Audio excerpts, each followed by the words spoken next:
Mertua diam-diam mencuri perhiasan mewah warisan dari ibuku untuk menyogok mantan pacar suamiku agar mau menjadi istri keduanya.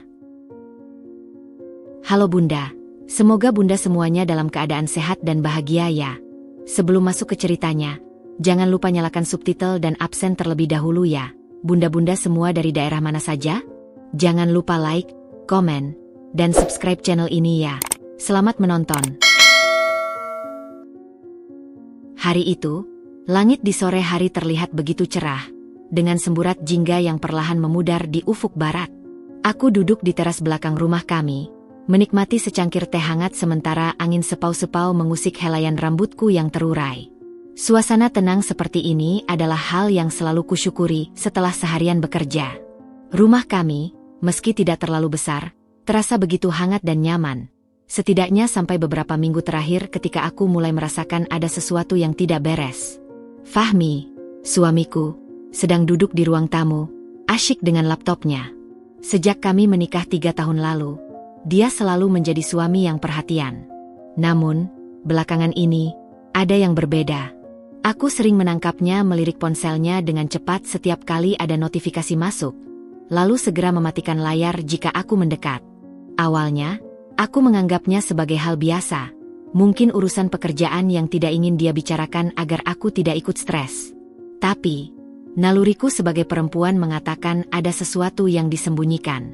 Mertuaku, Ibu Hani, tinggal tidak jauh dari rumah kami. Sejak awal pernikahan, dia memang sering ikut campur dalam urusan rumah tangga kami. Dari cara aku mengatur keuangan hingga menu masakan sehari-hari, selalu ada komentar darinya.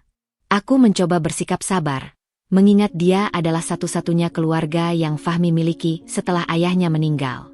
Namun, belakangan, kunjungannya menjadi lebih sering, dan setiap kali dia datang, Fahmi seolah-olah berubah, menjadi lebih diam dan tidak nyaman. Suatu malam, saat Fahmi tertidur pulas, aku tidak bisa menahan diri lagi. Ponselnya tergeletak di atas meja samping tempat tidur, dan lampu notifikasi berkedip perlahan. Aku tahu ini tidak benar, tapi rasa ingin tahuku mengalahkan pertimbangan moral. Dengan hati berdebar, kuambil ponsel itu dan membuka pesan terbaru. Fahmi, aku tunggu keputusanmu. Ibu sudah bilang, kan, ini untuk kebaikan kita semua. Pengirimnya adalah seseorang yang disimpan dengan nama M. Proyek Bisnis. Tapi, sesuatu di dalam hatiku berbisik bahwa ini bukan sekadar urusan bisnis. Nama M.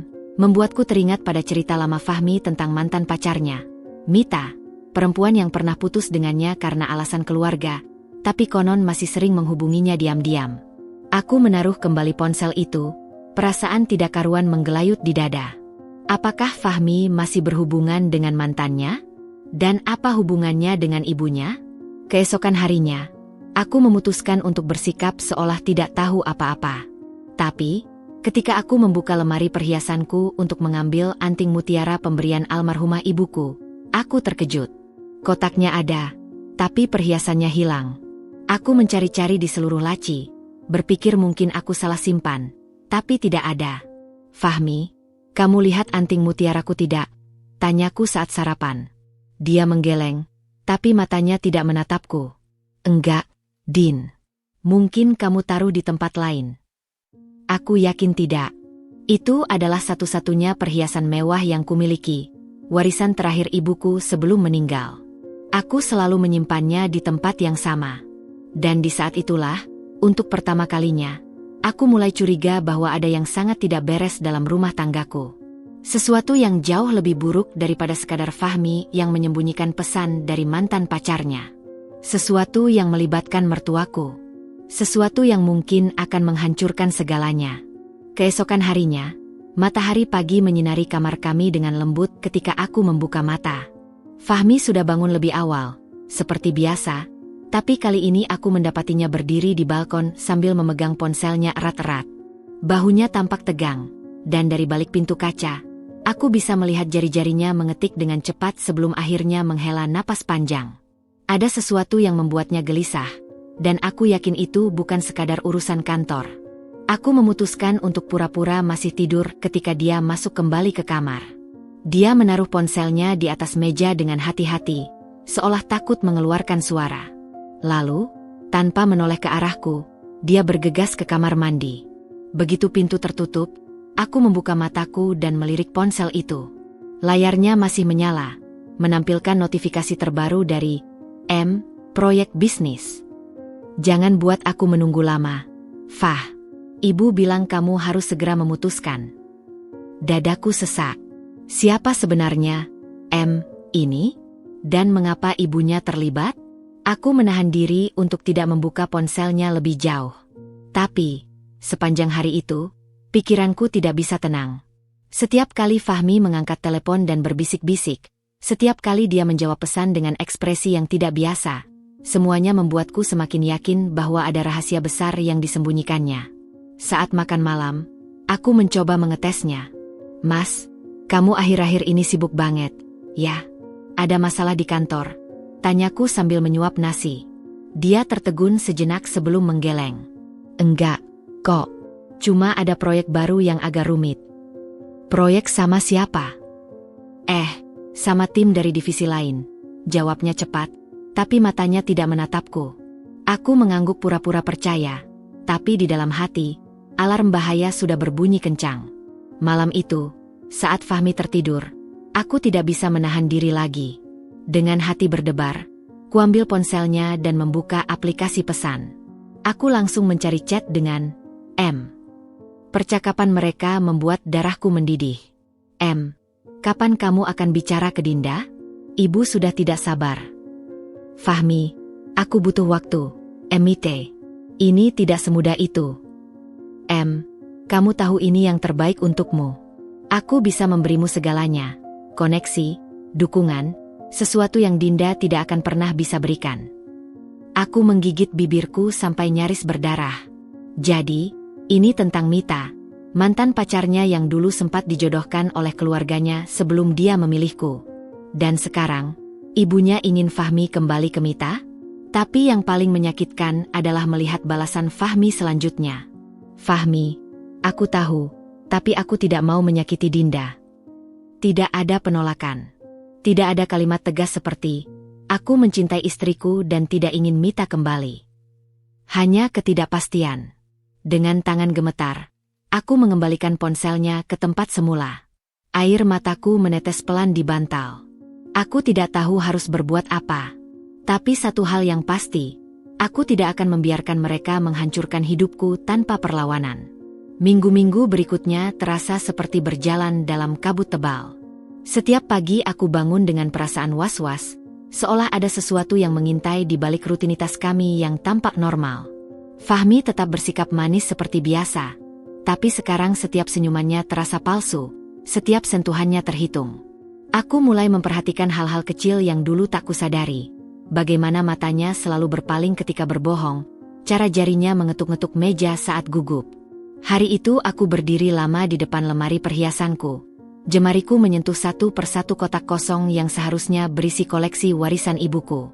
Semuanya mulai dari anting mutiara, gelang emas bertatahkan batu kecubung, hingga cincin berlian kecil, perlahan tapi pasti menghilang.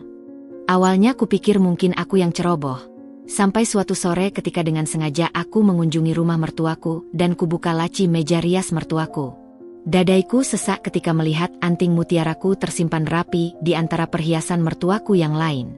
Kotak kecil berwarna biru tua dengan monogram D di sudutnya, pemberian terakhir ibuku sebelum meninggal, tergeletak begitu saja di antara tumpukan kalung-kalungnya. Tanganku gemetar saat mengambilnya, perih dan marah bergolak di dalam dada. Kau mencari sesuatu, Dinda. Suara mertuaku membuatku nyaris menjatuhkan anting itu. Ia berdiri di ambang pintu dengan ekspresi datar, tangan kanannya memegang secangkir teh yang masih mengepul. Aku hanya ingin meminjam sisir, jawabku sambil menyembunyikan anting itu di genggamanku. Matanya menyipit, lalu tiba-tiba berubah menjadi senyum manis yang membuat bulu kuduku berdiri. Oh tentu saja, sayang. Lemari di sebelah kanan. Aku bergegas keluar dari kamarnya dengan jantung berdebar kencang. Di mobil, baru kusadari telapak tanganku basah oleh keringat. Anting mutiaraku kini kembali padaku, tapi kehilangan yang lain masih terus berlanjut.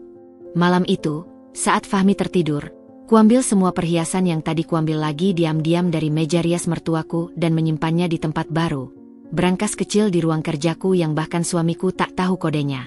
Satu persatu kenangan terakhir dari ibuku kuselamatkan dari tangan-tangan yang tak bertanggung jawab. Tapi yang paling berharga, kalung mutiara pemberian ibuku di ulang tahunku yang ke-21, sudah lebih dulu lenyap. Kalung yang selalu kupakai di hari-hari penting, yang pernah kukenakan di hari pernikahanku. Air mataku jatuh di atas berangkas itu ketika kukunci. Aku mungkin telah kehilangan banyak hal, tapi satu yang pasti, aku takkan kehilangan apapun lagi. Esok harinya, kudapati mertuaku datang tanpa diundang dengan wajah masam. "Dinda, kau tak melihat kalung mutiaraku yang berwarna silver?" Aku tersenyum getir. Permainan telah berubah. Esok harinya, hujan turun deras malam itu. Butir-butir air menghantam jendela kamar seperti irama detak jantungku yang tidak teratur. Fahmi sudah 3 jam terlambat pulang kantor. Hal yang semakin sering terjadi belakangan ini. Aku duduk di sofa dengan laptop terbuka di pangkuanku. Jari-jariku menari di atas touchpad tanpa tujuan yang jelas. Sejak menemukan anting mutiaraku di kamar mertua, pikiranku tidak pernah benar-benar tenang. Ponselku bergetar. Sebuah notifikasi dari aplikasi bank. Penarikan tunai sebesar 15 juta rupiah dari rekening bersama kami. Aku mengerutkan kening. Fahmi tidak pernah membicarakan pengeluaran besar akhir-akhir ini. Tanpa berpikir panjang, kubuka aplikasi pelacakan lokasi yang kami bagikan untuk keadaan darurat. Titik biru kecil menunjukkan posisi Fahmi berada di Hotel Grand Melati, daerah bisnis yang jauh dari kantornya. Darahku mendidih. Tanpa memberitahu siapapun, kuambil jaket dan tas kecil, lalu menyetir sendiri ke lokasi tersebut. Hujan membuat pandangan kabur, tapi kemarahanku memberikan kejelasan yang aneh. Di lobi hotel, aku duduk di area tunggu dengan topiku kenakan rendah menutupi sebagian wajah. Tidak sampai setengah jam kemudian, lift terbuka. Fahmi muncul dengan pakaian yang sama seperti pagi tadi, diikuti oleh sosok perempuan dengan gaun merah menyala yang tidak asing lagi, Mita. Mereka tertawa lepas, tangannya sesekali bersentuhan. Perempuan itu memakai sesuatu yang membuat nafasku tercekat, kalung mutiaraku. Mutiara-mutiara pucat itu berkilauan sinis di bawah lampu lobi hotel, seolah menertawakanku. Aku membeku. Selama ini, perhiasan warisan ibuku yang hilang ternyata dipakai oleh mantan pacar suamiku. Dan Fahmi, orang yang seharusnya melindungiku, ternyata terlibat dalam pengkhianatan ini. Tanpa sadar, tanganku sudah mengangkat ponsel dan mengambil beberapa foto dari balik tanaman hias. Gambar-gambar itu kabur karena gemetar, tapi cukup jelas untuk menunjukkan kedekatan mereka. Saat mereka berjalan ke arah restoran hotel, aku berbalik dan keluar dengan langkah terburu-buru. Udara malam yang dingin menyambutku di parkiran. Air mata akhirnya meluap, bercampur dengan air hujan yang membasahi wajahku. Aku menyetir pulang dengan pikiran kacau. Gambar Fahmi dan Mita terus bermain di kepalaku seperti film pendek yang menyiksa. Rumah terasa lebih sunyi dari biasanya ketika aku kembali. Kuletakkan bukti fotoku di meja makan, lalu duduk menatapnya dengan mata berkaca-kaca. Jam dinding berdetak perlahan, menandai berlalunya waktu sebelum Fahmi akhirnya pulang pada pukul 11 malam. "Din, kenapa belum tidur?" tanyanya dengan suara riang yang palsu. Aku mengangkat foto itu tanpa sepatah kata pun. Wajahnya berubah pucat dalam sekejap. "Bisa kau jelaskan?" Suaraku lebih dingin dari yang kukira. Fahmi membuka mulutnya, lalu menutupnya lagi. Napasnya menjadi berat. Ini bukan seperti yang kau pikirkan." "Jadi apa? Kau kebetulan bertemu mantan pacarmu di hotel? Dan kebetulan dia memakai kalung ibuku yang hilang? Dan kebetulan kau menarik uang 15 juta tanpa memberitahuku?" Aku berdiri, tubuhku gemetar. "Berapa kali kau bertemu dengannya, Fahmi? Berapa banyak lagi perhiasanku yang kau berikan padanya?" Dia terdiam terlalu lama. Kesunyian itu lebih menyakitkan daripada pengakuannya. "Aku, ibu yang menyuruhku." Akhirnya dia mengaku dengan suara parau. "Mita, keluarganya punya koneksi bisnis yang bisa membantuku naik jabatan. Ibu bilang, hubungan baik harus dijaga." Setiap kata yang keluar dari mulutnya seperti pisau yang menancap di dadaku. Aku tertawa getir. Jadi untuk jabatan, kau rela menjual istrimu? Mencuri perhiasan warisan ibuku? Fahmi mencoba mendekat, tapi aku mundur. Dinda, aku tidak. Jangan, teriakku, suaraku pecah. Jangan sentuh aku. Tidak sekarang. Tidak setelah semua ini. Aku berbalik dan masuk ke kamar tidur, mengunci pintu di belakangku. Tubuhku lunglai di lantai, air mata mengalir deras. Di luar, Fahmi mengetuk-ngetuk pintu dengan suara memelas, tapi aku tidak peduli lagi. Malam itu, untuk pertama kalinya sejak menikah, aku tidur sendirian. Dan untuk pertama kalinya, aku menyadari bahwa pernikahanku mungkin sudah hancur berkeping-keping. Fajar menyingsing dengan warna jingga pucat yang menyelinap melalui celah tirai kamar, menari-nari di lantai kayu seperti bayangan pengkhianatan yang baru saja kualami. Aku tidak bisa tidur semalaman. Tubuhku terasa hampa, seolah semua emosi telah terkuras habis oleh air mata dan kemarahan. Di luar pintu, suara langkah Fahmi berjalan mondar-mandir sesekali masih terdengar. Dia juga tidak tidur. Ketika akhirnya kulepaskan kunci pintu jam 6 pagi, kudapati Fahmi terduduk lesu di sofa ruang tamu. Matanya merah dan wajahnya tampak 10 tahun lebih tua. Bau kopi yang kuat memenuhi ruangan, menunjukkan bahwa dia telah membuat beberapa gelas tanpa sempat menghabiskannya. Dinda. Dia langsung berdiri ketika melihatku, tapi tidak berani mendekat. Aku melewatinya tanpa sepatah kata, menuju dapur untuk membuat teh. Tanganku stabil, mengejutkanku sendiri. Semalam aku seperti orang gila yang hancur, tapi pagi ini, yang tersisa hanyalah ketenangan aneh yang mengerikan. Kau harus menjelaskan semuanya, kataku sambil menuangkan air panas ke dalam cangkir. Suaraku datar, seperti sedang membicarakan cuaca. Dari awal. Dan jika kau berbohong lagi, aku akan pergi sekarang juga. Fahmi menarik napas dalam-dalam sebelum duduk di hadapanku. Ini sudah berlangsung sejak 3 bulan lalu. Mulainya dengan suara serak.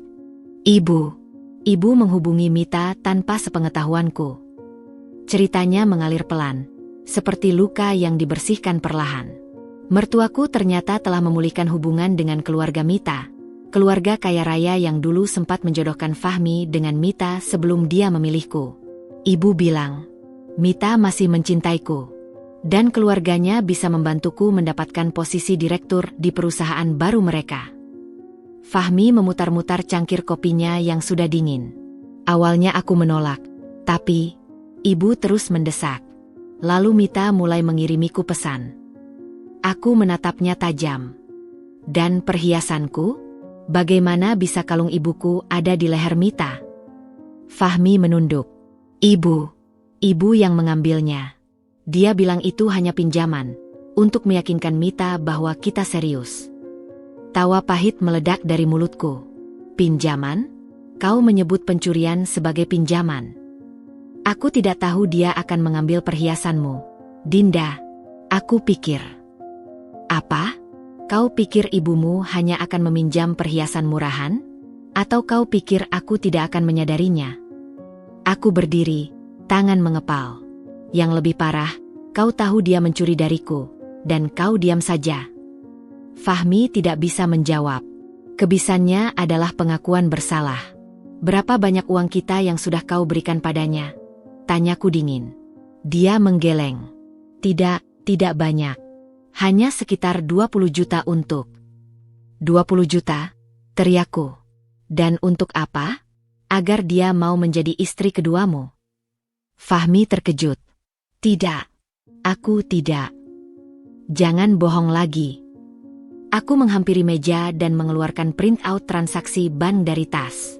Ini 15 juta kemarin. Sebelumnya ada 3 transfer lain. Total hampir 50 juta. Fahmi. Uang yang seharusnya untuk bayar DP rumah. Wajahnya berubah pucat. Dinda, aku tidak menyadari sebanyak itu. Kau tahu bagian yang paling menyakitkan? Suaraku tiba-tiba kecil, bergetar. Bukan uangnya, bukan perhiasannya, tapi kenyataan bahwa kau memilih mereka, ibumu dan Mita, daripada aku. Kau memutuskan untuk mengkhianatiku setiap hari selama 3 bulan terakhir. Fahmi menangis sekarang, air mata jatuh ke cangkir kopinya. Aku tidak ingin kehilanganmu. Tapi kau sudah kehilangan aku, bisikku. Kau kehilangan aku saat pertama kali kau membiarkan ibumu mencuri dariku. Kau kehilangan aku saat kau mulai bertemu Mita diam-diam. Dan kau kehilangan aku saat kau berpikir semua ini bisa dimaafkan.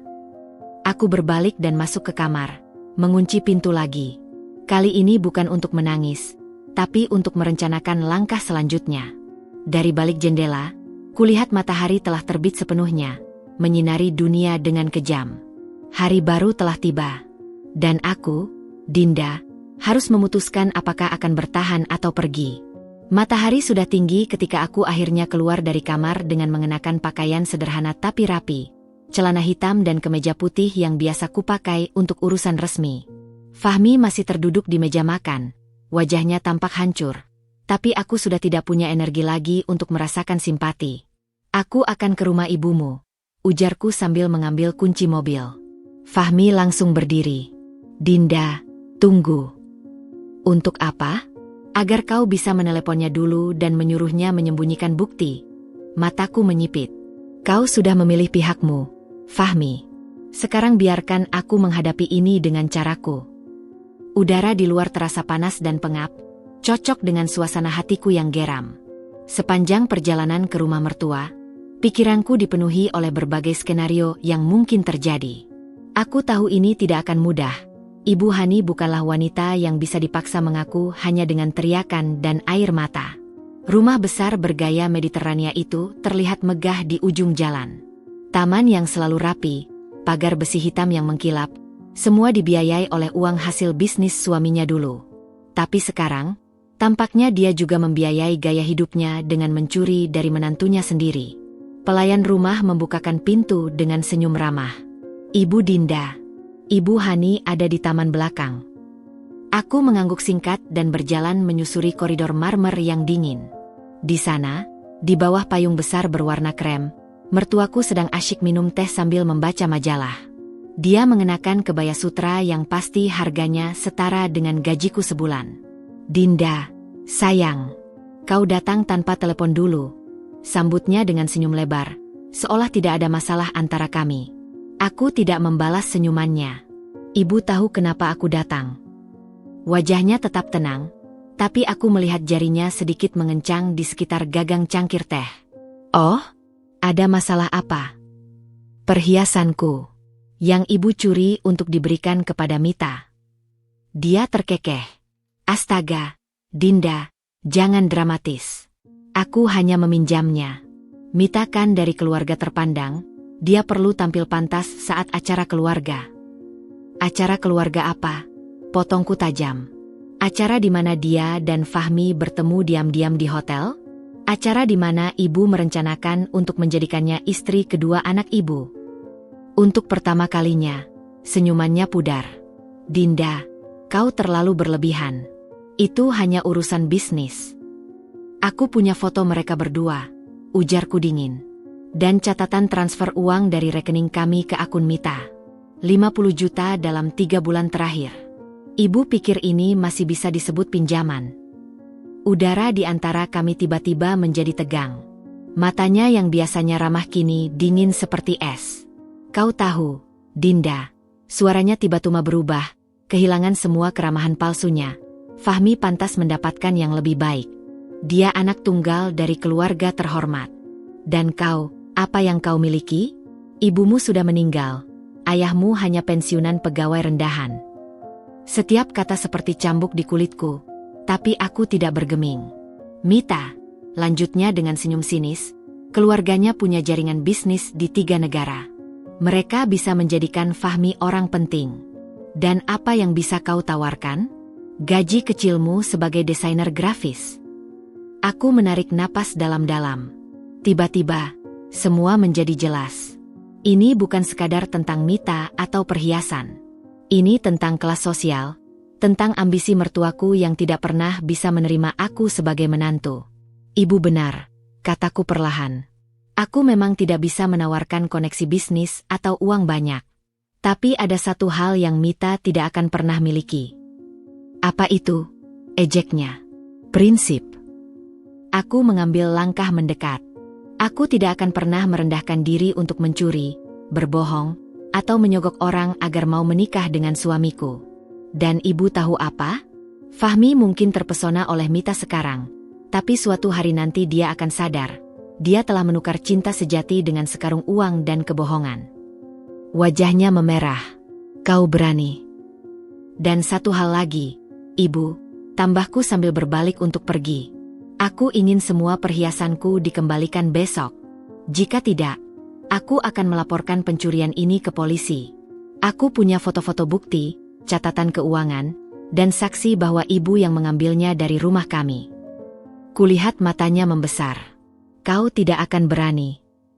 Coba saja ibu, tantangku sebelum akhirnya keluar dari rumah itu dengan langkah tegap. Di mobil, barulah aku gemetar. Pertarungan hari ini mungkin telah dimenangkan, tapi perang masih jauh dari selesai. Dan satu hal yang aku tahu, Ibu Hani bukanlah tipe wanita yang akan menyerah begitu saja. Malam itu, rumah kami seperti medan perang yang sepi setelah pertempuran. Fahmi menghilang entah kemana setelah pertengkaran kami, mungkin ke rumah ibunya untuk berunding tentang ancamanku. Aku tidak peduli. Aku duduk di lantai kamar tidur dengan semua bukti tersebar di sekelilingku. Foto-foto Fahmi dan Mita, catatan transaksi bank, bahkan rekaman suara percakapan singkat dengan mertuaku tadi siang yang kuambil diam-diam dengan ponsel. Ponselku bergetar. Sebuah pesan dari nomor tak dikenal. Kau pikir dengan ancaman kosongmu bisa memenangkan pertarungan ini? Fahmi adalah darah dagingku. Dia akan selalu memilih ibunya. Aku hampir tertawa. Jadi mertuaku cukup pengecut untuk mengirim pesan anonim? Kubalas dingin. Kalau begitu, biarkan Fahmi yang memutuskan. Tapi ingat, ibu punya waktu sampai besok siang untuk mengembalikan semua perhiasanku. Aku melemparkan ponsel ke kasur dan menarik nafas dalam-dalam. Di depan cermin lemari pakaian, wajahku tampak pucat dengan lingkaran hitam di bawah mata. Beberapa hari terakhir telah menguras semua emosiku. Tapi di balik kelelahan itu, ada sesuatu yang baru, ketegaran. Pagi hari dimulai dengan telepon dari kantor Fahmi. Ibu Dinda, Pak Fahmi tidak masuk hari ini. Apakah ada keperluan mendesak yang perlu kami tindak lanjuti? Tidak, terima kasih. Jawabku singkat sebelum menutup telepon. Jadi Fahmi malah kabur dari tanggung jawabnya. Pukul 11 pagi, bel rumah berbunyi. Kukira itu Fahmi atau mertuaku. Tapi ternyata seorang kurir dengan paket kecil. Atas nama Ibu Dinda, ujarnya sambil menyerahkan kotak berbalut kertas coklat. Tanganku gemetar saat membukanya. Di dalamnya, terbungkus tisu merah muda. Tergeletak perhiasan-perhiasanku yang waktu itu belum sempat kuselamatkan. Cincin berlian kecil, gelang batu kecubung. Tapi satu yang conspicuously absent, kalung mutiara peninggalan ibuku. Sebuah catatan kecil terselip di antara perhiasan itu. Yang lainnya sedang dipakai Mita untuk acara penting. Akan dikembalikan besok. Jangan berlebihan. Aku menggigit bibir sampai terasa sakit. Jadi mereka masih bermain-main? Mereka pikir dengan mengembalikan sebagian, aku akan melunak? Tanpa berpikir panjang, kuambil jaket dan kunci mobil. Kali ini, tujuanku jelas, kantor polisi terdekat. Tapi tepat saat aku membuka pintu garasi, Fahmi tiba-tiba muncul. Wajahnya kusut dan bau alkohol menyengat dari napasnya. Dinda, tunggu. Dia berdiri di depan mobilku, tangan terentang. Aku tahu kau marah. Tapi tolong, jangan lapor polisi. Matanya merah, mungkin dari tangisan atau kurang tidur. Untuk pertama kalinya sejak kami menikah, dia terlihat begitu rapuh. Aku sudah memintanya dengan baik. Mas, kataku melalui jendela mobil yang terbuka separuh. Ibumu masih menyimpan kalung ibuku. Dan kau malah mabuk daripada menyelesaikan masalah. Dia menempelkan kedua tangannya di kaca mobil. Aku minta maaf. Aku akan ambil kalung itu dari Mita. Beri aku 1 hari lagi. Tidak, jawabku tegas. Kau sudah kehilangan kepercayaanku. Sekarang geser, atau aku akan menyetir melewatimu. Wajahnya berubah. Kau tidak akan melakukan itu. Aku memasukkan persneling mundur, lalu maju perlahan. Fahmi terpaksa melompat ke samping. Dinda, aku peringatkan kau. teriaknya saat mobilku meluncur keluar dari garasi.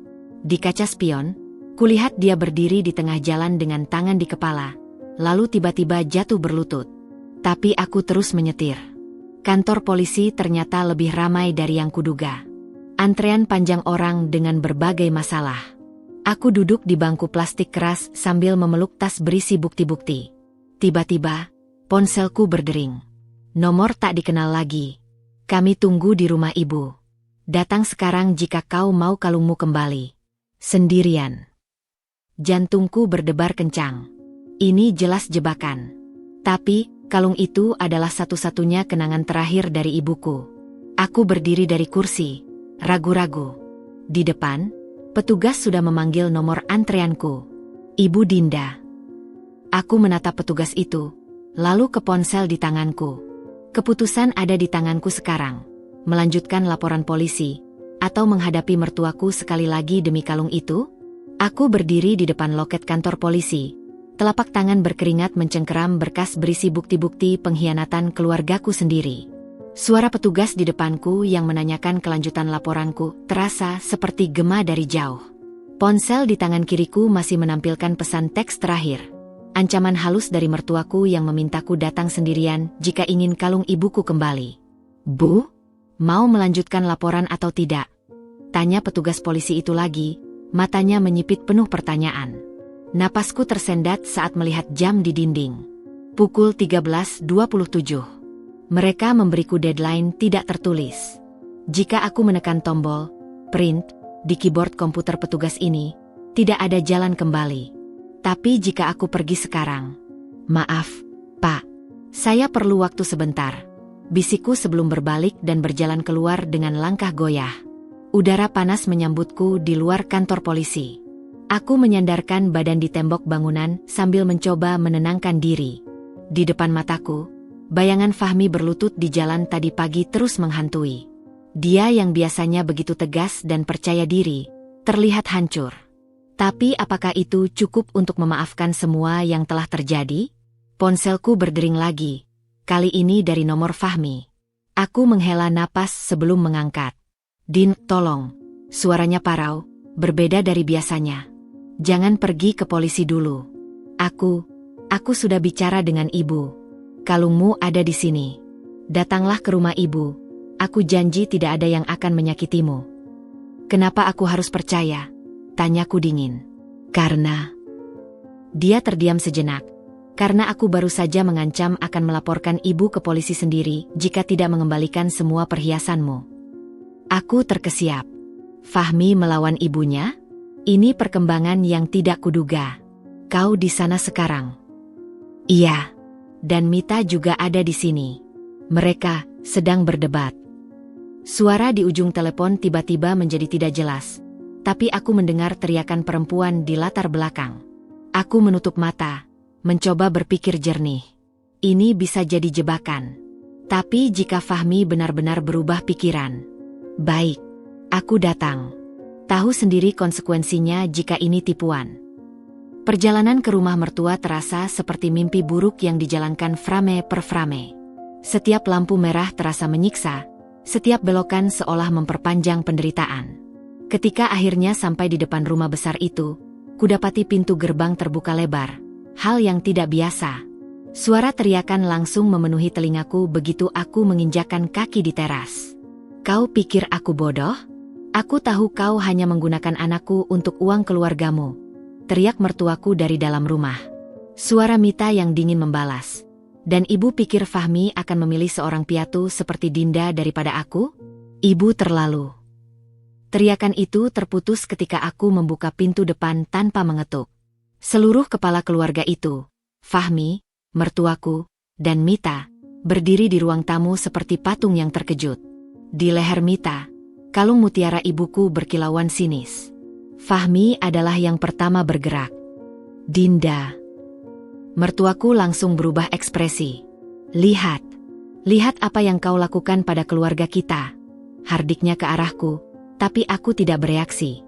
Yang menarik perhatianku adalah Mita. Perempuan itu memandangku dengan tatapan penuh kemenangan.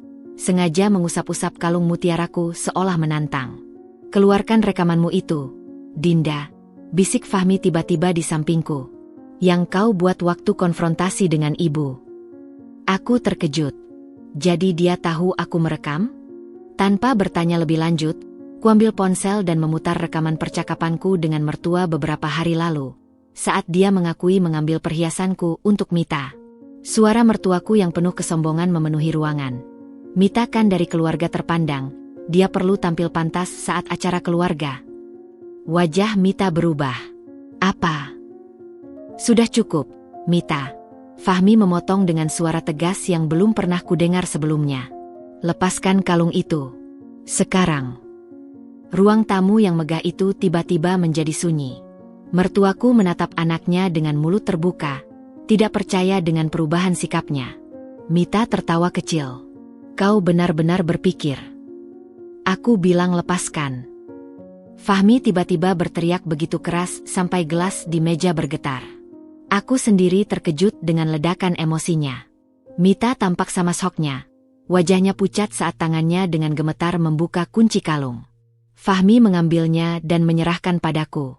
Ini, semua sudah kembali, bisiknya. Matanya berkaca-kaca. Aku tidak tahu harus bilang apa lagi, Din. Kau. Mertuaku tiba-tiba menyela, menunjuk ke arahku dengan jari gemetar. Kau yang merusak keluargaku. Sejak awal aku tahu kau tidak. Ibu, sudah. Fahmi berteriak lagi, kali ini dengan air mata mengalir di pipinya. Cukup. Selama ini ibu memanfaatkan aku, memanfaatkan Dinda, bahkan memanfaatkan Mita. Untuk apa? Gengsi? Status sosial? Ibu mau kehilangan anak satu-satunya hanya untuk itu. Dia jatuh berlutut di lantai marmer. Tubuhnya terguncang oleh isak tangis. Aku mencintai Dinda. Dan ibu. Ibu malah menghancurkannya. Mertuaku terlihat seperti baru ditampar. Mita, yang menyadari situasi sudah tidak menguntungkannya, berbalik dan mengambil tasnya. Rasakan sendiri drama keluarga kotor kalian. Desisnya sebelum berjalan keluar, meninggalkan ketegangan yang masih menggantung di udara. Aku berdiri di tempat. Kalung ibuku kini kembali di genggamanku. Seharusnya aku merasa menang. Tapi melihat Fahmi hancur seperti ini, hati kecilku masih merasakan sesuatu untuknya. Tapi apakah itu cukup? Malam itu, rumah mertuaku yang biasanya megah dan terawat, terasa seperti kapal karam yang baru saja dilanda badai. Suasana berat masih menggantung di udara, bahkan setelah Mita pergi dengan wajah masam dan ancaman yang tidak tersampaikan. Aku duduk di salah satu sofa kulit mewah, jari-jariku memainkan kalung mutiara ibuku yang akhirnya kembali, objek yang menjadi pusat segala konflik ini. Fahmi masih terduduk di lantai marmer, punggungnya bersandar di kaki sofa, matanya merah dan bengkak dari tangisan. Mertuaku, Ibu Hani, berdiri di dekat jendela dengan segelas anggur di tangan. Wajahnya keras seperti patung tapi aku bisa melihat getaran halus di jari jemarinya. Kalian berdua pikir ini sudah selesai? Tanyaku dengan suara datar, memecah kesunyian yang mulai tidak tertahankan. Fahmi mengangkat kepalanya, matanya penuh pertanyaan. Mertuaku malah menyeringai. Kau sudah dapat kembali perhiasanmu. Apalagi yang kau mau? Gerutunya sambil meneguk anggurnya. Aku mengeluarkan ponsel dari saku dan meletakkannya di atas meja kaca. Aku masih memiliki semua bukti. Foto Fahmi dan Mita di hotel. Rekaman percakapan ibu yang mengakui pencurian. Catatan transfer uang. Aku menatap mereka bergantian. Ini belum selesai sampai aku memutuskan sudah selesai. Fahmi menarik napas dalam. Dinda, aku sudah mengembalikan. Bukan tentang perhiasannya lagi, Mas, potongku. Suaraku tiba-tiba meninggi. Ini tentang kalian mengkhianatiku, merendahkanku. Memperlakukan aku seperti hambamu. Mertuaku meletakkan gelas anggurnya dengan keras. Lalu apa yang kau inginkan? Uang? Ganti rugi? Aku terkekeh pahit. Ibu benar-benar tidak mengerti, ya? Selama ini ibu mengukur segalanya dengan materi. Aku berdiri, mengambil beberapa langkah mendekatinya. Aku ingin ibu merasakan sedikit saja dari apa yang aku rasakan. Matanya menyipit. Apa maksudmu? Dari tas, Kuambil selembar dokumen dan meletakkannya di hadapannya. Surat pengunduran diri Fahmi dari perusahaan. Fahmi terkejut. Apa? Aku tidak pernah. Aku yang membuatkannya. Akuku tenang. Tapi kau akan menandatanganinya.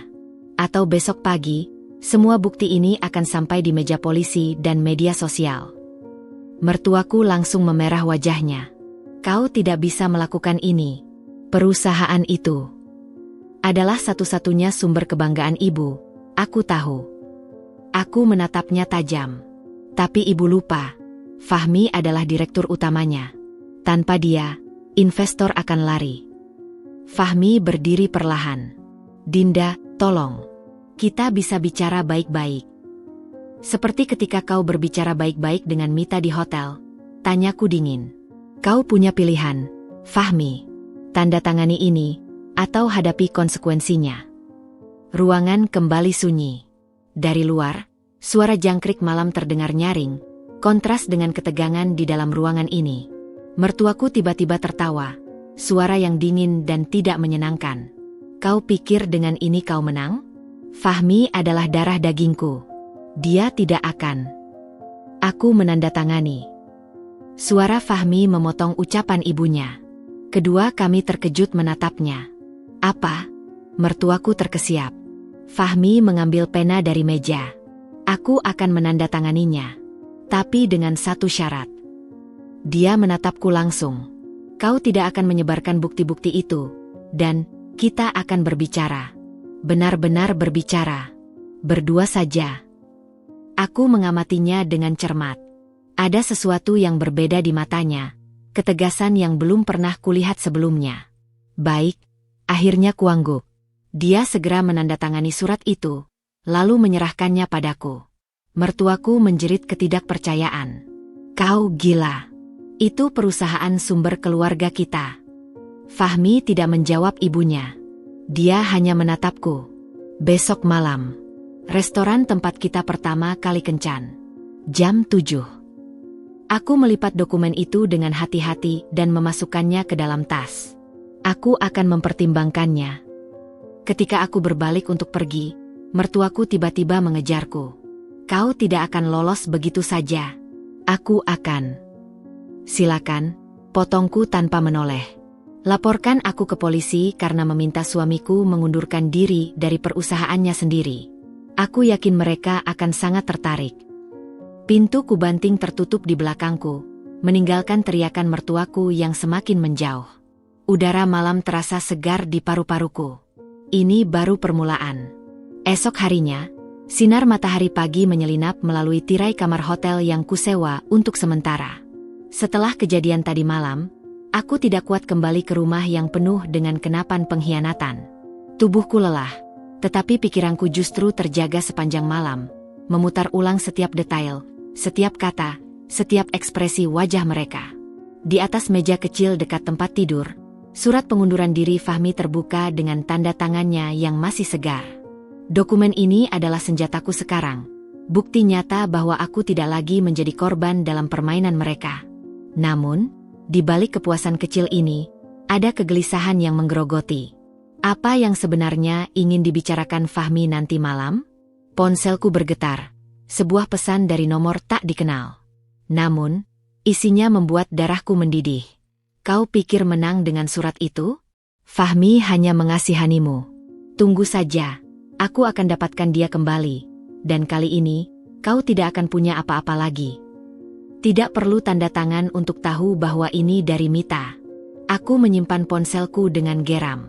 Perempuan ini benar-benar tidak tahu kapan harus menyerah. Tanpa berpikir panjang, kuambil laptop dan membuka media sosial Mita. Akunnya yang biasanya penuh dengan foto-foto glamor dan kehidupan mewah, tiba-tiba dipenuhi dengan postingan yang ambigu belakangan ini. Terkadang cinta sejati harus melalui rintangan. Tulisnya di satu postingan dengan gambar bunga mawar merah. Jangan pernah menyerah pada apa yang menjadi hakmu. Fight for love. Di postingan lain. Aku hampir tertawa melihat upaya kasarnya ini. Tapi kemudian, mataku menangkap sesuatu yang membuatku membeku. Sebuah foto lama yang baru saja diunggah ulang. Foto Mita dan Fahmi di sebuah restoran mewah, berpose mesra dengan anggur di tangan. Foto itu diambil setahun sebelum Fahmi menikahiku. Captionnya, kenangan indah selalu layak diulang throwback true love. Tanganku mengepal. Ini jelas provokasi. Tapi yang lebih mengkhawatirkan adalah waktu pengunggahannya. Tepat jam 1 pagi tadi, setelah dia diusir dari rumah mertuaku. Aku segera menghubungi satu-satunya sekutu yang kumiliki sekarang, Riani, teman kuliahku yang bekerja di sebuah majalah gosip. Rin, aku butuh bantuan. Bisakah kau melacak kegiatan Mita belakangan ini? Suara Riani di telepon penuh semangat. Wah, kebetulan. Aku baru saja dapat kabar dari teman di bank. Ternyata Mita sedang dalam masalah keuangan serius. Keluarganya ternyata sudah hampir bangkrut karena salah investasi. Ini pencerahan besar. Jadi semua sikap manisnya pada Fahmi hanya untuk menyelamatkan keluarganya? Rin, apakah kau punya bukti tentang itu? Dapat kuperoleh. Tapi butuh waktu. Oh, dan satu lagi. Menurut sumberku, dia sempat berpacaran dengan seorang pengusaha tua sebelum tiba-tiba kembali mendekati Fahmi. Potongan teka-teki mulai menyatu. Segera kuminta Riani mengumpulkan semua bukti yang bisa didapat. Sore itu, saat aku bersiap untuk pertemuan dengan Fahmi, ponselku berdering lagi. Kali ini dari mertuaku. Aku hampir tidak mengangkat, tapi rasa penasaran mengalahkan kebencian. Dinda, suaranya terdengar berbeda, lebih kecil. Hampir seperti orang ketakutan. Kau harus tahu sesuatu. Mita, dia tidak seperti yang kukira. Aku menyipitkan mata. Apa maksud ibu? Dia mengancam akan menceritakan semuanya ke media jika Fahmi tidak menikahinya. Katanya punya bukti-bukti yang akan memalukan keluarga kita. Suaranya gemetar. Dan sekarang, beberapa dokumen penting di perusahaan hilang. Aku yakin itu dia. Aku terdiam sejenak, mencerna informasi ini. Jadi Mita bermain dua sisi? Ibu minta maaf, Dinda. Lanjutnya dengan suara parau. Aku salah tentangmu. Permintaan maaf ini datang terlambat. Tapi setidaknya sekarang aku tahu musuh yang sebenarnya. Baik, Ibu. Aku akan memikirkannya. Saat aku memasuki restoran tempat pertemuan dengan Fahmi, hatiku berdebar kencang. Dia sudah duduk di meja kami dulu, mengenakan kemeja biru yang dulu kusukai. Wajahnya terlihat lebih tirus, tapi matanya jujur untuk pertama kalinya sejak lama. Dinda, dia berdiri ketika melihatku. Terima kasih sudah datang. Aku duduk di hadapannya tanpa sepatah kata. Din, aku. Tunggu, potongku sambil meletakkan ponsel di atas meja. Sebelum kau bicara, ada sesuatu yang harus kau lihat. Kuperlihatkan padanya pesan ancaman Mita dan foto-foto yang baru saja diunggahnya. Wajah Fahmi berubah pucat. Dan ini, kuambil tablet dari tas dan memperlihatkan dokumen keuangan keluarga Mita yang berhasil dikumpulkan Riani untukku. Laporan kebangkrutan yang disembunyikan, hutang-hutang besar, bahkan foto-foto mesranya dengan pengusaha tua itu. Fahmi terlihat seperti orang yang baru saja ditampar. Aku tidak tahu. Tentu saja tidak, jawabku dingin. Karena kau terlalu sibuk mengkhianatiku untuk melihat kebenaran. Dia menunduk, tangannya mengepal di atas meja. Aku pantas mendapatkan semua kemarahanmu. Tapi tolong percayalah, aku tidak pernah bermaksud menyakitimu. Aku terjebak. Kita semua punya pilihan, Fahmi. Dia mengangkat wajahnya, dan untuk pertama kalinya, kulihat air mata di matanya. Aku memilihmu, Dinda.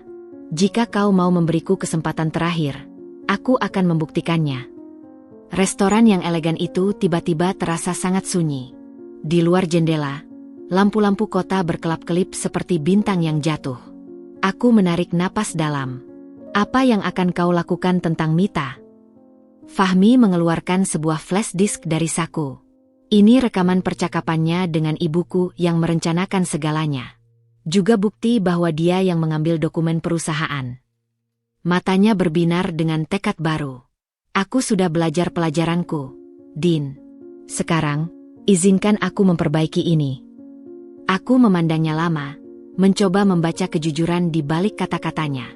Mungkin, hanya mungkin, ini adalah awal yang baru. Malam itu, setelah pertemuan dengan Fahmi, aku memilih untuk tidak langsung pulang ke rumah kami. Aku menyewa kamar hotel lagi, membutuhkan waktu sendirian untuk memproses segala yang telah terjadi. Di atas tempat tidur, kuhamparkan semua dokumen dan bukti yang berhasil kukumpulkan. Surat pengunduran diri Fahmi, rekaman percakapan mertuaku, bukti kebangkrutan keluarga Mita, dan flash disk dari Fahmi yang belum sempat kubuka. Ponselku bergetar. Sebuah panggilan dari Riani. "Din, kau tidak akan percaya ini," suaranya berbinar lewat telepon. "Aku baru dapat info dari temanku di bank. Ternyata mertuamu sudah menjual hampir 30% saham perusahaan kecilnya bulan lalu." Itu menjelaskan kenapa dia panik saat Fahmi mengundurkan diri. Ini pencerahan besar. Jadi mertuaku sudah dalam masalah keuangan sebelum semua ini terjadi? Ada alasan kenapa dia menjual sahamnya? Masih kucari tahu. Tapi ada kabar burung bahwa dia terlibat dalam investasi bodong bersama keluarga Mita. Potongan teka-teki mulai menyatu dengan mengerikan. Aku segera menghubungi Fahmi, menanyakan tentang hal ini. Aku tidak tahu. Suaranya terdengar terguncang di telepon. Ibu selalu bilang perusahaan dalam kondisi baik. Kau sebagai direktur utama tidak mengecek laporan keuangan?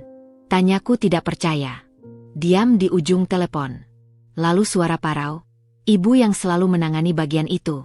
Aku hanya fokus pada operasional. Ini semakin buruk dari yang kuduga.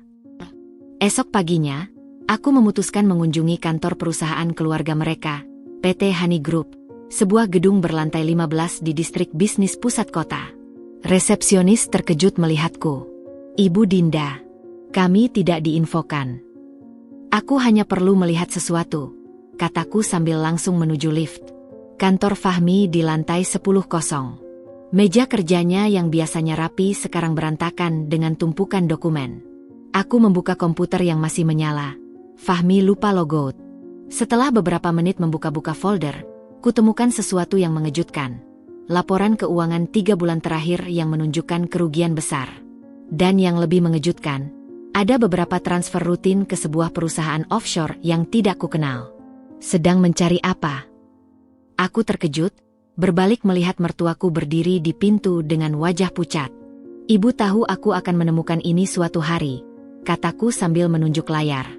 "Ibu menguras perusahaan untuk menutupi kerugian investasi dengan keluarga Mita, bukan?" Wajahnya berubah. "Kau tidak mengerti apa-apa. Keluarga Mita menjanjikan." "Janjikan apa? Keuntungan besar? Sedangkan mereka sendiri hampir bangkrut," potongku. "Ibu terjebak, dan sebagai gantinya ibu mencuri perhiasanku, memaksa Fahmi kembali ke Mita, hanya untuk menyelamatkan diri sendiri." Dia terduduk di kursi tamu, tiba-tiba terlihat 10 tahun lebih tua. Aku hanya ingin yang terbaik untuk Fahmi." "Tidak. Ibu hanya memikirkan diri sendiri," teriakku. "Dan sekarang, perusahaan ini hampir kolaps karena keserakahan ibu." Pintu kantor terbuka tiba-tiba. Fahmi masuk dengan wajah kaget. "Din? Ibu? Apa yang terjadi?" Aku menunjuk layar komputer. "Tanyakan pada ibumu tentang ini. Tentang bagaimana dia mengorbankan segalanya, termasuk pernikahan kita, untuk menutupi kesalahannya." Fahmi mendekati komputer.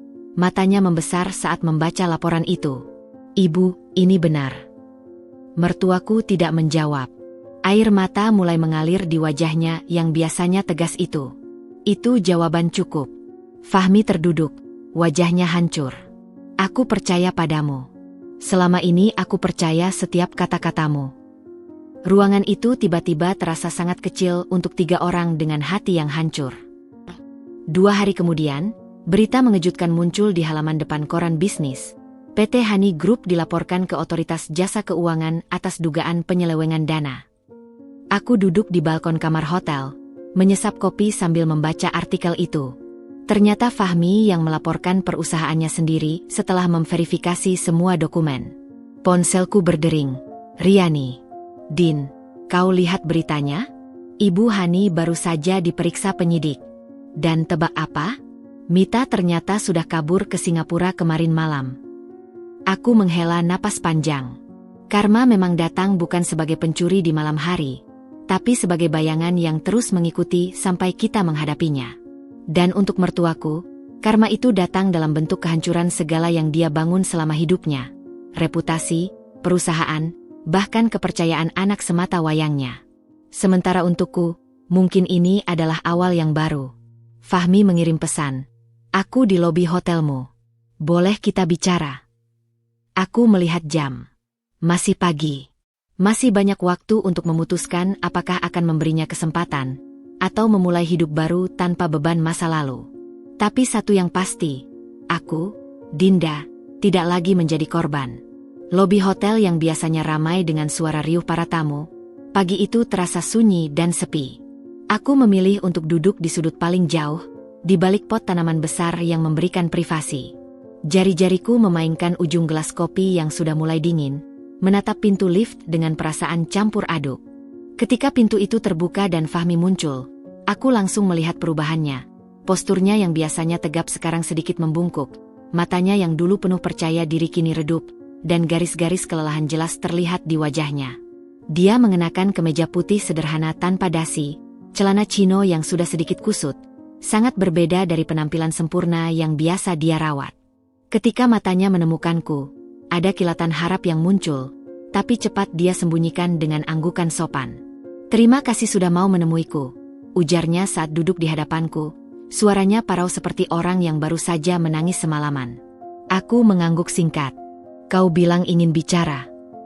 Fahmi menarik napas dalam sebelum mengeluarkan sebuah amplop coklat dari tas kerjanya. Ini laporan lengkap penyelidikan internal perusahaan. Aku ingin kau yang pertama melihatnya sebelum diserahkan ke pihak berwajib. Aku membuka amplop itu dengan hati-hati.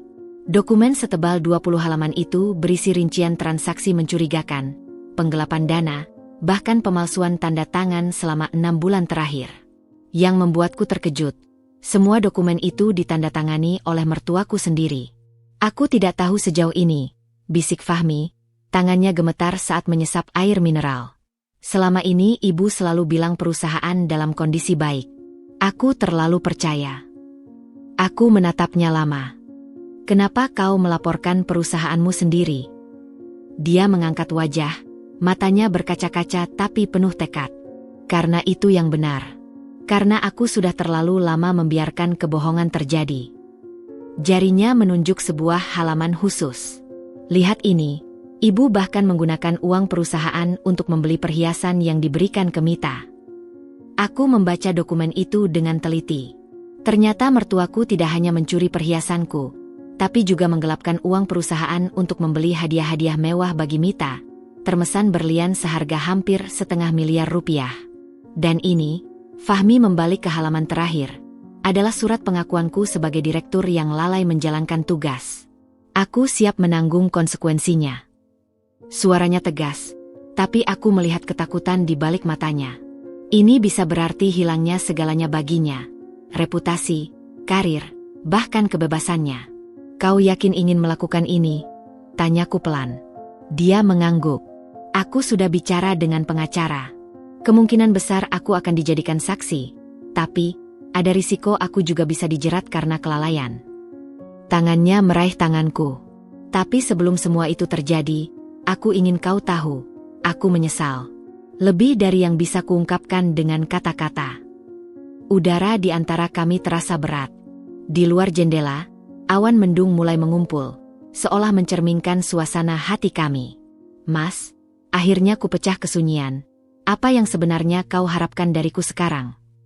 Dia menunduk lama, lalu mengeluarkan sebuah kunci dari saku. Ini kunci rumah kita. Aku sudah pindah sementara ke apartemen lama. Rumah itu selalu lebih berasa seperti rumah karena ada kamu di dalamnya. Jantungku berdebar kencang. Ini bukan Fahmi yang kukenal, yang egois dan selalu percaya diri. Ini adalah versinya yang rapuh, yang mau mengakui kesalahan. Aku tidak minta kau memaafkanku sekarang, lanjutnya dengan suara bergetar. Aku hanya ingin kau tahu, apapun keputusanmu nanti, aku akan menghargainya. Jika kau memilih pergi, aku akan melepasmu dengan ikhlas. Jika kau memberi kesempatan, aku bersumpah akan menjadi suami yang layak untukmu. Tiba-tiba air mataku menetes. Setelah semua pengkhianatan, setelah semua sakit hati, mengapa sekarang justru saat dia akhirnya jujur? Belum sempat aku merespons, ponsel Fahmi berdering keras. Wajahnya berubah pucat saat melihat layar. Ini pengacaraku. Dia mengangkat telepon, dan aku melihat seluruh tubuhnya menegang saat mendengar kabar di seberang sana. Apa? Kapan? Suaranya tiba-tiba panik. Baik, aku segera ke sana. Dia menutup telepon dengan wajah shock. Ibu baru saja dibawa ke rumah sakit. Serangan jantung. Kami berdua langsung berdiri. Dalam sekejap, semua rencana, semua dendam, semua pertanyaan yang belum terjawab, semua menjadi tidak penting. Kita harus ke sana, kataku tanpa berpikir dua kali. Fahmi memandangku dengan mata penuh rasa terima kasih. Dalam krisis ini, kami tiba-tiba kembali menjadi tim, seperti dulu. Tapi apakah ini berarti rekonsiliasi? Atau hanya refleks kemanusiaan belaka? Aku belum tahu jawabannya. Yang jelas, hidup sekali lagi menguji kami dengan cara yang tidak terduga. Lampu darurat rumah sakit berkedip merah di langit malam yang pekat ketika kami tiba. Bau antiseptik langsung menerpa begitu pintu otomatis terbuka, mencampur dengan aroma ketakutan dan keputusasaan yang selalu menyelimuti tempat ini. Fahmi berlari mendahuluiku menuju meja informasi. Wajahnya pucat pasi dengan bibir yang terus gemetar membentuk nama ibunya. Pasien Hani Wijaya, baru masuk ICU, ujarnya pada perawat jaga dengan suara yang nyaris tidak stabil. Perempuan itu mengetik beberapa saat sebelum mengangguk. Lantai 5, belok kiri. Tapi hanya keluarga langsung yang boleh masuk. Aku melihat Fahmi tertegun sejenak sebelum menoleh padaku. Matanya meminta sesuatu. Apakah aku akan tetap bersamanya meski semua yang terjadi? Tanpa sepatah kata, kuambil langkah mendekat dan menggenggam tangannya yang dingin. Kami naik lift dalam kesunyian. Di lantai 5, suara mesin-mesin medis dan alarm elektronik langsung memenuhi telinga. Seorang dokter muda menyambut kami di depan pintu ICU. Keluarga pasien. Iya, saya putranya, jawab Fahmi. Bagaimana kondisi ibu saya? Dokter itu menghela napas. Kami sudah stabilkan untuk sementara. Tapi ada penyumbatan arteri koroner yang cukup parah. Beliau membutuhkan operasi bypass secepatnya. Operasi. Fahmi terlihat kehilangan arah.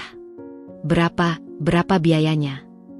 Dokter menyebut angka yang membuat kami berdua terkesiap. Jumlah itu hampir setara dengan seluruh tabungan kami. Tabungan yang seharusnya untuk DP rumah impian kami. Aku melihat Fahmi menelan ludah keras. Saya akan atur. Tapi aku tahu keadaan keuangannya yang sebenarnya. Dengan perusahaan dalam penyelidikan, rekeningnya mungkin sudah dibekukan.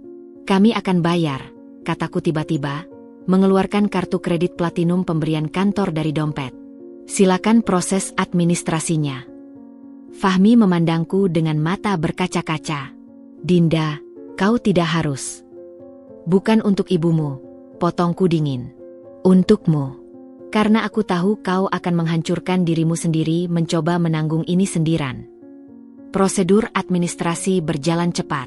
Sementara Fahmi dipanggil untuk menandatangani surat persetujuan operasi, aku duduk di kursi tunggu yang keras, mencoba menenangkan pikiran. Tiba-tiba, seorang perawat mendekatiku. Ibu Dinda, pasien meminta bertemu Anda. Aku terkejut. Mertuaku sadar dan ingin menemuiku. Ruangan ICU terasa dingin dan steril. Mertuaku terbaring lemah di tempat tidur, terhubung dengan selusin selang dan kabel monitor. Wajahnya yang biasanya tegas dan penuh kesombongan sekarang terlihat renta dan pucat. Dinda, bisiknya, suaranya parau seperti kertas ampelas. Aku berdiri di samping tempat tidurnya, tidak tahu harus berkata apa. Kau tetap mau membantu, lanjutnya, matanya berair. Padahal aku...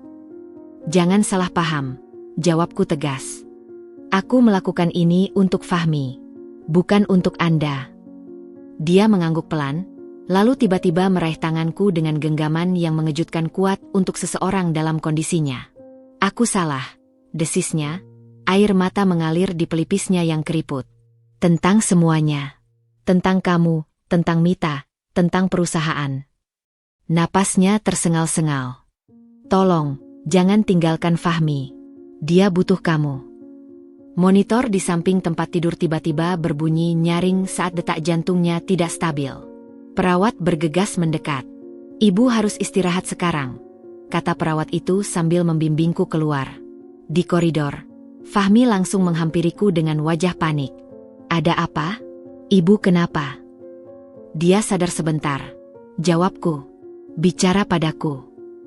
Fahmi memandangku penuh pertanyaan, tapi sebelum sempat bertanya, sekelompok orang tiba-tiba mendatangi kami, 2 polisi berseragam dan seorang yang jelas-jelas penyidik dari keanggunan jasnya.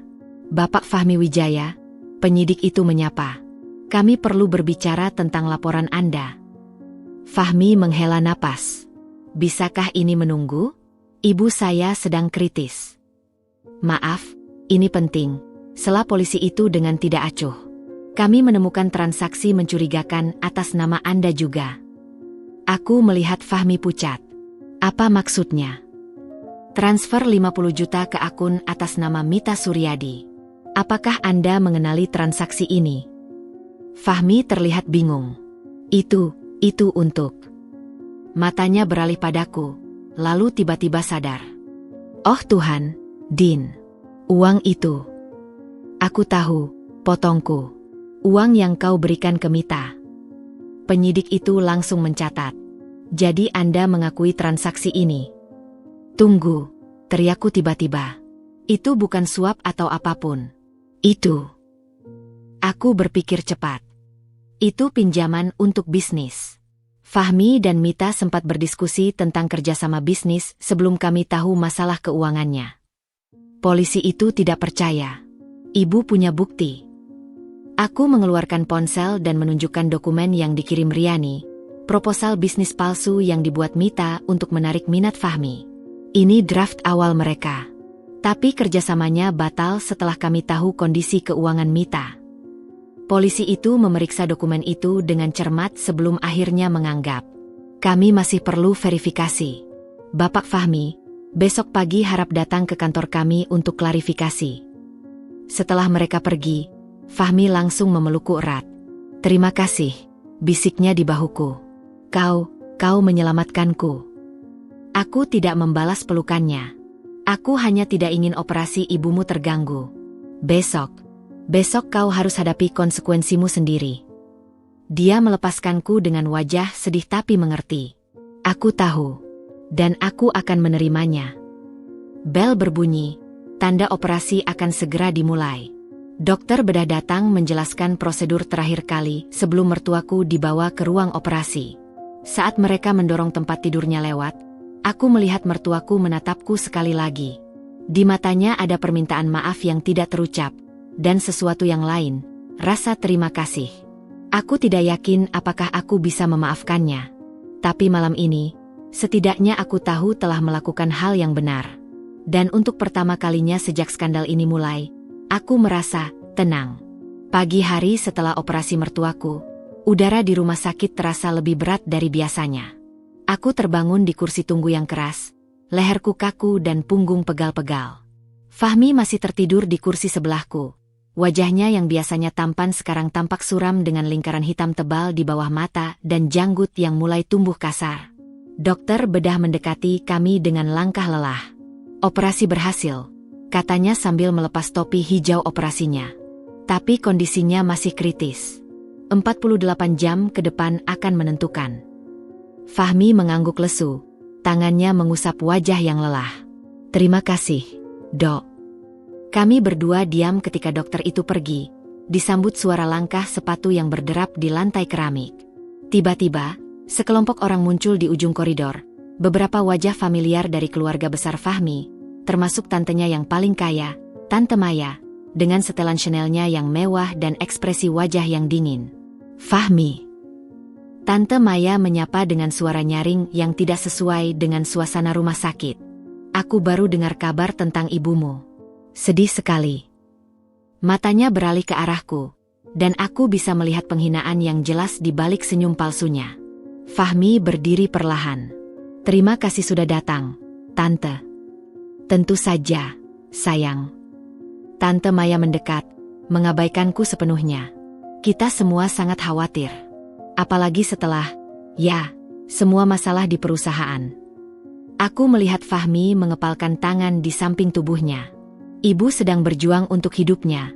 Tante, ini bukan saatnya membicarakan bisnis. Oh, tentu saja tidak. Tante Maya berpura-pura terkejut.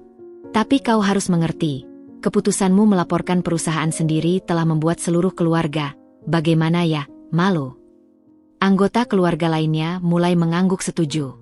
Seorang sepupu yang dulu sering meminjam uang pada Fahmi bahkan menyeringai sinis. Aku tidak tahan lagi. Kalian semua tahu Ibu Hani menggelapkan uang perusahaan. Tapi diam saja karena ikut menikmati hasilnya. Sekarang kalian berani menyalahkan Fahmi yang berani membongkar semuanya. Suasana langsung tegang. Tante Maya memandangku dengan mata menyipit. Dinda, ini urusan keluarga. Kau tidak mengerti. Aku mengerti sekali, potongku. Aku mengerti bahwa kalian semua munafik. Selama ini hidup dari uang perusahaan. Tapi ketika kebusukan terungkap, kalian lari meninggalkan Ibu Hani seperti tikus di kapal tenggelam. Fahmi menaruh tangan di pundakku, tapi aku bisa merasakan dukungan dalam sentuhannya. Tante Maya merah padam. Kau tidak pantas. Keluar. Tiba-tiba suara parau terdengar dari ruangan Icu. Kami semua terkejut. Mertuaku terbaring di tempat tidur. Wajahnya pucat tapi matanya terbuka penuh kemarahan. Keluar dari sini. Semua kalian. Perawat bergegas mendekat. Pasien tidak boleh stres. Tidak. Mertuaku berteriak lagi. Mereka yang pergi. Hanya Dinda dan Fahmi yang tetap. Tante Maya terlihat seperti baru ditampar. Hani, kami hanya... Aku bilang pergi. Dengan wajah merah padam, seluruh anggota keluarga itu akhirnya pergi, meninggalkan kami bertiga dalam keheningan yang tegang. Mertuaku menatapku lama, lalu mengulurkan tangannya yang lemah. Maafkan aku, bisiknya dengan susah payah. Aku tidak segera mengambil tangannya. Terlalu banyak luka, terlalu banyak pengkhianatan. Tapi ketika melihat air mata mengalir di pipinya yang keriput, perlahan kuambil tangannya yang dingin. Tidak sekarang, jawabku jujur. Tapi mungkin, suatu hari nanti. Itu yang terbaik yang bisa kuberikan saat ini. Dan untuk pertama kalinya, aku melihat penerimaan di matanya. Penerimaan bahwa beberapa hal butuh waktu. Bahwa kepercayaan yang hancur tidak bisa diperbaiki dalam semalam. Fahmi memegang pundak kami berdua. Air matanya jatuh bebas. Dalam keheningan Icu itu, kami bertiga seperti pecahan-pecahan keluarga yang mencoba menyatu kembali, meski tahu bekas lukanya akan selalu ada. 3 hari telah berlalu sejak operasi mertuaku, dan kondisi kesehatannya perlahan mulai stabil. Aku memilih untuk pulang ke rumah kami, untuk pertama kalinya setelah berminggu-minggu, karena butuh istirahat yang nyata. Rumah itu terasa asing sekarang, seperti museum yang menyimpan kenangan-kenangan bahagia yang sudah tidak relevan lagi. Ketika aku sedang menyeduh teh di dapur, ponselku berdering. Riani. Din, kau tidak akan percaya ini. Suaranya nyaris tercekik oleh antusiasme. Aku baru dapat info dari temanku di bandara. Mita tertahan di terminal keberangkatan Singapura kemarin. Gelas teh di tanganku nyaris terjatuh. Apa? Kenapa? Masalah dokumen. Ternyata dia mencoba kabur dengan paspor palsu setelah tahu Ibu Hani dirawat, dan Fahmi melaporkan perusahaan ke pihak berwajib. Aku menaruh gelas teh dengan perlahan, mencerna informasi ini. Jadi dia sekarang di mana? Masih ditahan imigrasi. Tapi ini bagian terbaiknya. Riani menurunkan suaranya. Dia membawa dokumen perusahaan Hani Group dan beberapa perhiasan yang diduga hasil pencucian uang. Ini perkembangan tak terduga. Segera kuhubungi Fahmi yang masih di rumah sakit. Din, suaranya terdengar lelah. Ada apa? Ketika kusampaikan berita tentang Mita, dia terdiam lama. Aku tidak tahu harus merasa apa. Akhirnya dia berkata, marah? Kesal? Atau justru lega? Kau tidak perlu memutuskan sekarang, jawabku. Tapi pihak berwajib mungkin akan menghubungimu untuk verifikasi dokumen-dokumen itu. Iya, aku akan siapkan semuanya. Dia menarik napas dalam. Din, terima kasih masih mau membantuku melalui semua ini. Aku tidak langsung menjawab. Masih terlalu banyak luka yang belum sembuh. Ini untuk keadilan, Mas. Bukan untukmu. Setelah menutup telepon, kuambil laptop dan mulai menyusun semua bukti yang kumiliki tentang Mita. Pesan ancamannya, foto-foto pertemuannya dengan Fahmi, bahkan rekaman suara percakapannya dengan mertuaku yang sempat kusimpan. Semuanya ku-email ke penyidik yang menangani kasus Honey Group. Tak lama kemudian, ponselku berdering lagi, nomor tak dikenal. Selamat pagi, Ibu Dinda. Suara laki-laki resmi di seberang sana. Saya Bribka Adi dari unit cybercrime. Kami sedang menangani kasus Mita Suryadi dan menemukan beberapa percakapan terkait Ibu. Boleh kami minta keterangan? Aku setuju untuk bertemu di kantor polisi esok hari. Kantor polisi ternyata lebih ramai dari yang kubayangkan. Bribka Adi, pria muda berkacamata dengan sikap profesional, membawaku ke ruang interogasi kecil yang dingin. Ibu kenal wanita ini? Tanyanya sambil menunjukkan foto Mita di layar laptop. Ya, dia mantan pacar suami saya. Dia mengangguk, mengetik sesuatu. Menurut investigasi kami, wanita ini terlibat dalam beberapa kasus penipuan sebelum menarget suami ibu.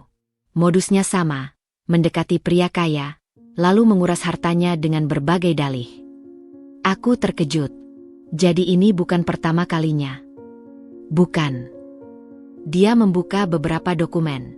2 tahun lalu, dia menjebak seorang pengusaha di Bandung sampai nyaris bangkrut. Tahun lalu, seorang kontraktor di Surabaya harus menjual 3 propertinya. Betapa bodohnya kami. Mertuaku yang mengira Mita adalah calon menantu ideal, ternyata hanya menjadi sasaran empuk berikutnya. Ada satu hal lagi, Bribka Adi melanjutkan. Kami menemukan dokumen ini di tasnya.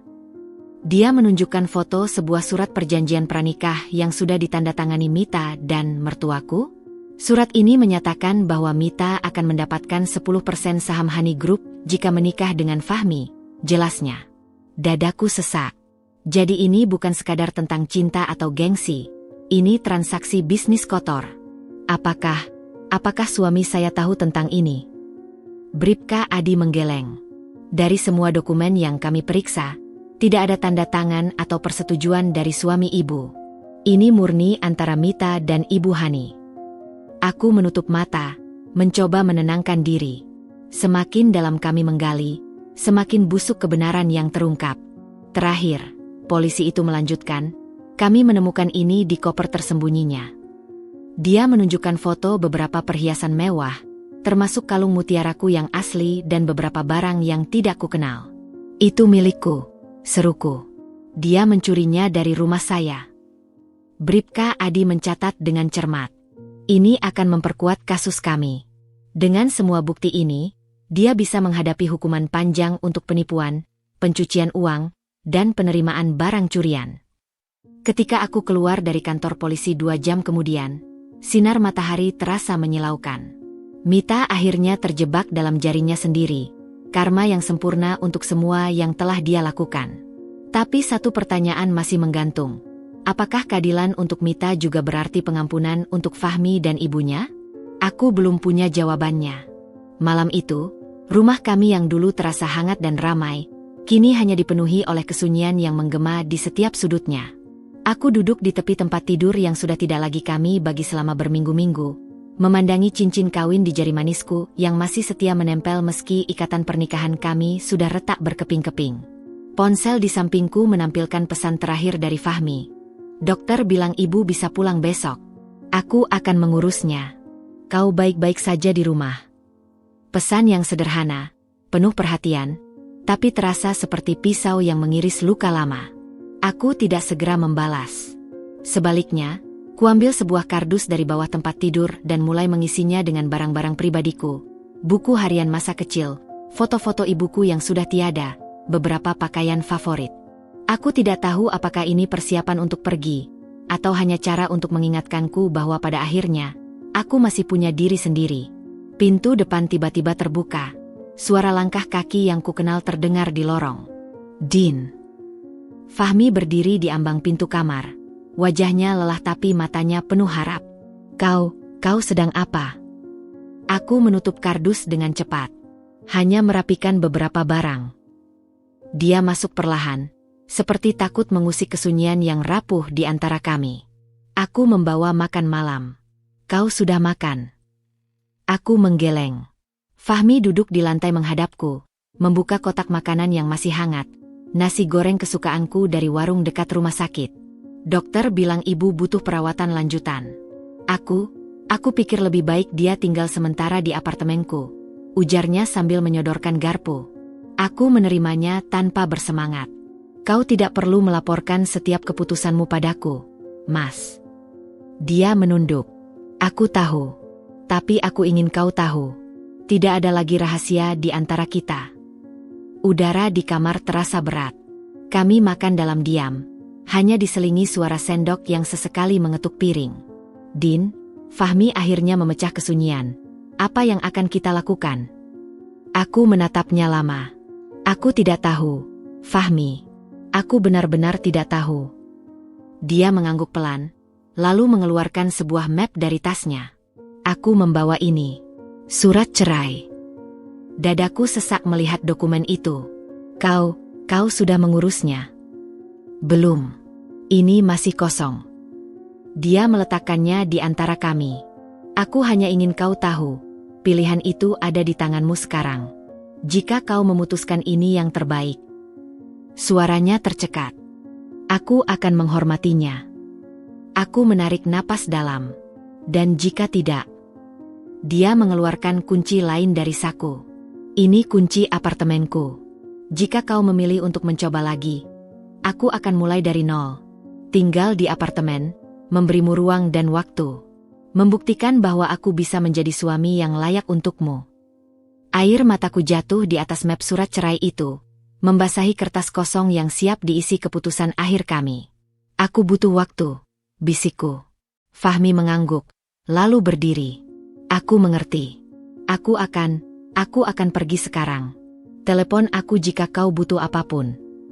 Ketika pintu depan tertutup di belakangnya, aku menatap dua benda di hadapanku, kunci apartemen dan surat cerai. Dua pilihan. Dua jalan hidup yang sangat berbeda. Aku mengambil foto pernikahan kami dari meja rias. Wajah kami yang bahagia, penuh harapan di hari itu. Apakah masih ada sisa dari kebahagiaan itu yang bisa diselamatkan? Atau apakah lebih baik mengakhiri semuanya sekarang, sebelum luka menjadi semakin dalam? Malam itu, untuk pertama kalinya dalam hidupku, aku benar-benar tidak tahu harus memilih apa. Matahari pagi menyinari ruang tamu melalui tirai tipis yang berkibar ditiup angin lembut. Aku duduk di sofa dengan secangkir teh hangat di tangan, memandangi kunci apartemen Fahmi yang sengaja kutaruh di atas meja kayu antik peninggalan ibuku. Sudah 3 minggu sejak malam itu, 3 minggu aku menyendiri, merenung, dan perlahan mencoba memaafkan. Ponsel di sampingku bergetar. Pesan dari Riani, Mita divonis 5 tahun penjara hari ini. Semua media membahasnya. Kau baik-baik saja? Aku menghela napas. Berita yang seharusnya membuatku lega, tapi justru meninggalkan rasa hampa. Keadilan telah ditegakkan, tapi itu tidak serta-merta menyembuhkan luka dalam pernikahanku. Bel pintu berbunyi. Aku berjalan pelan, sudah bisa menebak siapa yang akan kutemui di balik pintu. Fahmi berdiri di teras dengan baju kemeja biru tua yang dulu selalu kusukai. Tangan kanannya memegang sebuah kotak kayu kecil. Matanya yang jernih menatapku penuh harap dan ketakutan sekaligus. Boleh aku masuk? Suaranya lebih dalam dari yang kuingat. Aku mengangguk, membiarkannya melintas masuk ke dalam rumah yang dulu kami bangun bersama. Dia duduk di kursi favoritnya dekat jendela, tempat yang selalu dia tempati setiap pagi saat kami masih bahagia. Aku tidak membawa bunga atau hadiah mewah, mulainya, menaruh kotak kayu di atas meja, karena aku tahu itu tidak akan cukup. Aku membuka kotak itu perlahan. Di dalamnya tergeletak sebuah kunci rumah kami. Selama 3 minggu ini, aku bekerja sebagai konsultan di perusahaan kecil temanku, ujarnya dengan jujur. Gajinya mungkin 1/10 dari yang dulu, tapi aku belajar banyak, tentang kerja keras, tentang kerendahan hati, tentang menjadi pria yang sebenarnya pantas untukmu. Dia mengeluarkan sebuah buku catatan dari tasnya. Ini laporan keuanganku selama 3 minggu. Semua transparan. Aku juga sudah mengembalikan uang yang dulu kuambil untuk Mita, perlahan-lahan, dari gajiku sendiri.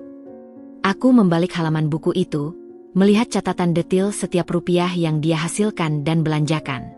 Ini bukan lagi Fahmi yang kukenal dulu, yang bergantung pada kekayaan keluarganya tanpa pertanggungjawaban. Dan ibu? Tanyaku. Dia tersenyum kecil. Dia tinggal di apartemenku, belajar memasak sendiri, bahkan mulai ikut komunitas ibadah. Dokter bilang kondisi jantungnya membaik. Matanya berbinar.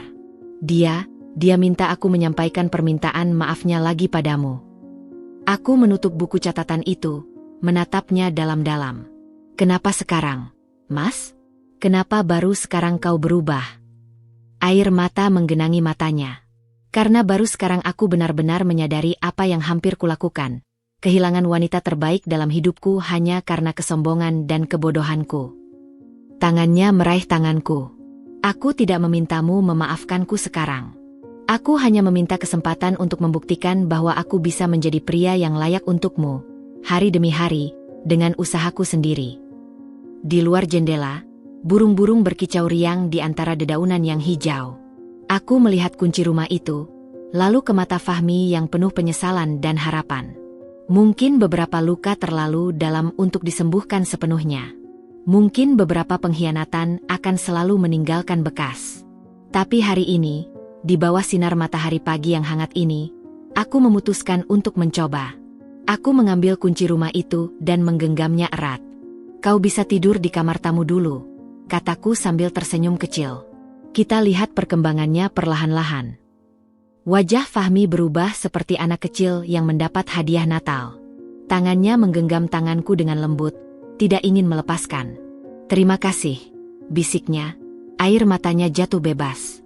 Aku janji tidak akan mengecewakanmu lagi. Dan ketika aku memandang mata suamiku yang penuh penyesalan tapi juga tekad baru itu, untuk pertama kalinya dalam berbulan-bulan, aku merasa ada secercah harapan. Mungkin tidak semua cerita harus berakhir dengan perpisahan yang pahit.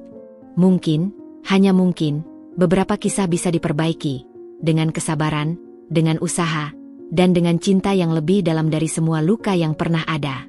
6 bulan kemudian, aroma kue bolu pandan menguar dari dapur ketika aku pulang kerja. Fahmi berdiri di sana dengan celemek ibuku yang sudah usang. Wajahnya sumringah ketika menatapku. Ibu datang sebentar tadi, katanya sambil mencium pipiku. Membawa oleh-oleh khas Bali. Dia mampir ke kamar mandi dulu. Mertuaku muncul dari koridor. Tangannya membawa nampan berisi minuman. Dinda, aku bikin es jeruk kesukaanmu, sapanya dengan tulus, tidak lagi dengan nada merendahkan seperti dulu. Aku menerima gelas itu dengan senyum. Masih ada rasa sakit yang sesekali muncul, masih ada kenangan pahit yang kadang menghantui. Tapi malam ini, ketika kami bertiga duduk bersama di meja makan yang sama yang dulu menjadi saksi bisu semua pertengkaran kami, aku tahu satu hal. Kami bukan keluarga sempurna. Kami punya luka dan bekas yang tidak akan pernah hilang sepenuhnya. Tapi kami belajar. Dan terkadang, itulah yang paling penting.